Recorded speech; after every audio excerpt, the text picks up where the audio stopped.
सानिब की पुरानी कहानी, मुहक्किकीन का सवाल और हजरत अली का जवाब। इस्लाही और हिकमत भरी हिकायत। एक बार कुछ मुहक्किकीन और अक्ल व मंतिक के माहिर लोग हजरत अली की खिदमत में हाजिर हुए। उनके हाथ में एक सानब था।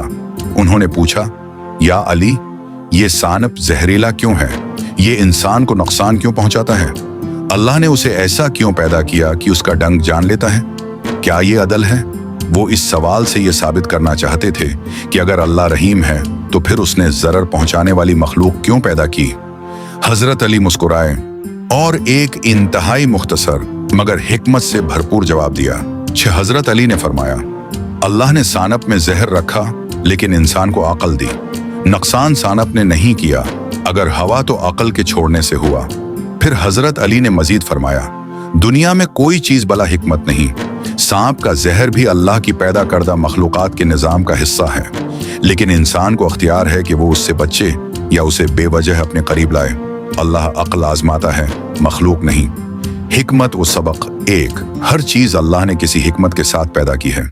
2, नुकसान वहां होता है जहां इंसान अपनी अक्ल इस्तेमाल न करे।